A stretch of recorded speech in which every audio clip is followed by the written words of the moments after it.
Pour savoir ce qu'il y a à comprendre, Mario Dumont. Isabelle Maréchal. Tous les 3 mois, il faut que tu arrives avec un nouveau produit, là. Tout le temps.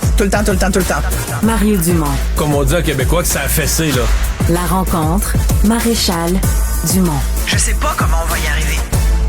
Bonjour Isabelle. Bonjour Mario. Tu veux me parler de 2 procès. Commençons par un qui s'est conclu avec quand même peine de prison assez sévère, mais pour quelqu'un qu'on décrit comme le summum de l'irresponsabilité au volant. Là. Complètement. Puis tu vois, tu dis peine sévère. Même le juge Serge Champoux trouvait que la sentence de 7 ans et demi pour ce chauffeur qui a tué un jeune couple dans leur voiture plus sévère. Devant leur fille, même lui, il a comme hésité, le juge, parce qu'il trouvait que c'était trop clément, mais il a fini par prononcer 7 ans et demi parce que c'était la recommandation des 2 parties, à la fois de la défense puis de la couronne, qui se sont entendus pour 7 ans.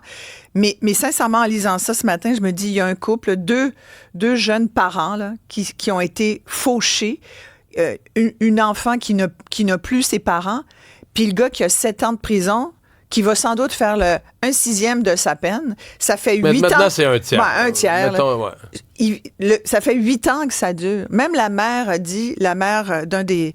je pense que c'est la mère de la jeune femme là, qui est morte, qui a dit que ça fait 8 ans que son calvaire dure. Elle dit, j'ai l'impression d'avoir été pris moi-même dans la voiture. Parce que lui, au volant, là, c'était le kit complet. Là. Écoute ça, il roulait à 154 km/h. Il était intoxiqué, là. Il était ivre. Il y avait un cop de bière plein, là. Apparemment, c'est quasiment... C'était pas entre les jambes, mais tout presque, là, sur le, tu sais, là où on met nos cafés. À côté de lui, siège passager, une caisse de bière. Écoute, il textait au volant. Donc, il textait chaud à 150. Exact. À 150. Qui a tué du monde. Et il est rentré de plein fouet dans le véhicule de cette jeune famille qui aurait pu être décimée, là.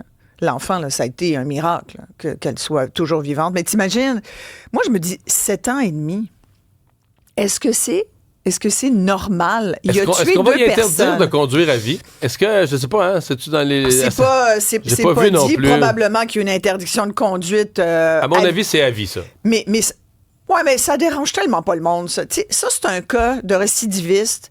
C'est un cas, là, ce gars-là, il pourrait récidiver. Ce que je veux dire, c'est comme tous les cas de récidivistes qu'on a en ce moment, il y en a qui reconduisent sous pareil, même si on les a déjà prévenus.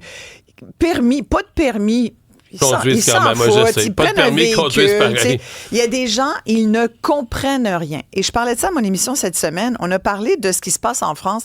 Il y a plusieurs mois, la France a déposé un projet de loi où on parle d'homicide routier. Et je m'intéresse à ça parce que je trouve ça vraiment pertinent de dire, mais tu sais, quand tu prends ton volant, t'sais, c'est pas un droit à conduire. Il faut normalement prouver ses capacités, puis après, c'est une responsabilité. T'as entre les mains un véhicule qui peut devenir une arme contre autrui.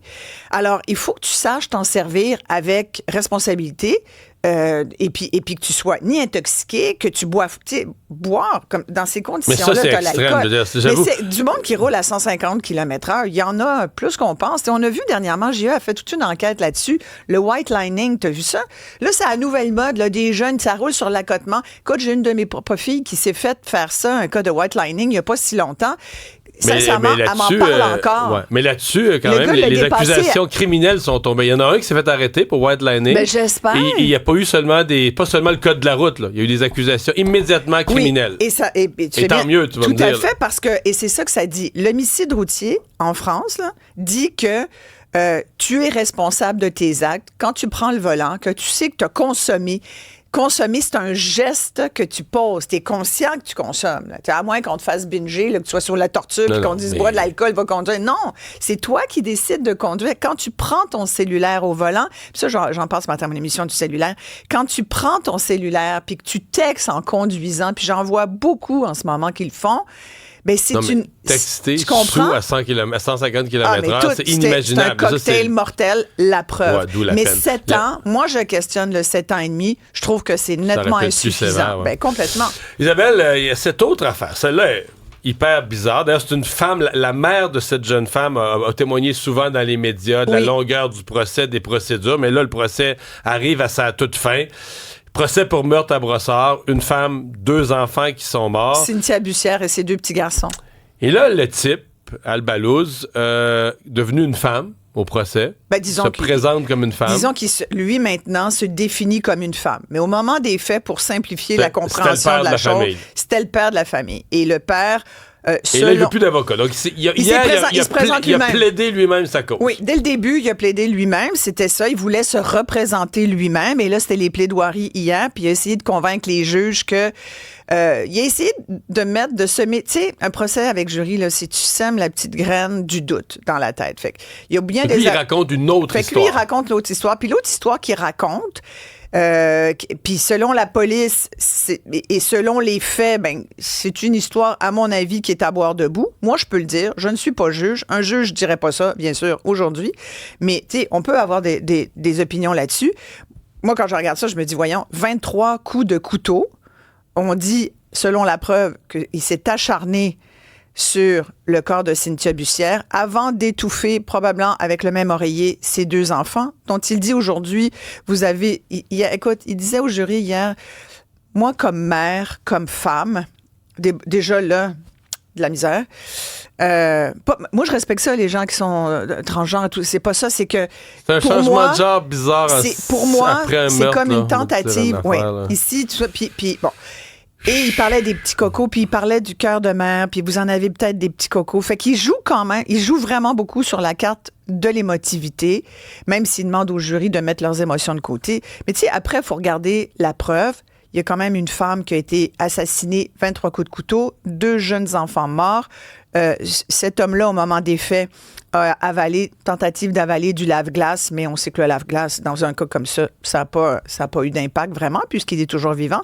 Il aurait aussi mis le feu au pied du lit des enfants. On l'a retrouvé couché par terre à côté de ses enfants. Bref, c'est une histoire qui, sincèrement, selon les enquêteurs, il n'y a pas 40 histoires à raconter ici. Alors, j'ai hâte de voir qu'est-ce que le jury va décider quoi? Est-ce qu'ils vont le trouver coupable ou la carte de l'émotivité aura joué ici? Mais ça m'étonnerait beaucoup. Mais on ne sait jamais. Mais hier, il a plaidé dans le cœur d'une mère. Ouais. Ah oui, non, mais écoute, c'est fascinant. Il dit... étant tous et toutes des humains ou peut-être même des parents de petits cocos ou plus vieux cocos. Hey, nos enfants, c'est pas des cocos, là. On peut-tu dire des enfants? Il est normal d'avoir des émotions mélangées dans mon dossier vu que 2 enfants et une femme sont malheureusement décédés et qu'une personne autre ne l'est pas. Alors, écoute, j'ai très hâte de voir qu'est-ce que le jury va décider. C'est un peu unique là, dans un cas aussi grave sans avocat et d'arriver à l'étape des plaidoiries, puis c'est lui-même qui plaide. Mais ce qu'il plaide, c'est que c'est la mère qui a fait plaide une mise en histoire, scène. C'est ça. L'autre histoire, elle a tué les enfants. C'est que c'est elle qui s'est acharnée et lui, c'est de la légitime défense, mais il le dit pas véritablement comme ça. Mais c'est ça. Il dit, moi, dans le fond, là... Comment tu peux t'acharner 23 coups de couteau si tu te défends? C'est plutôt selon la preuve qui a été démontrée, parce que c'est un procès que je suis depuis le début, même si j'étais pas dans la salle, évidemment, tous les jours. Selon la preuve, Cynthia Bussière avait des marques de défense. Tu sais, après, il y a les faits, Mario. Et heureusement, j'espère que les faits qui auront été présentés, c'est ça qui va convaincre les jurys. Ouais. Merci Isabelle. Merci. On t'écoute en avant.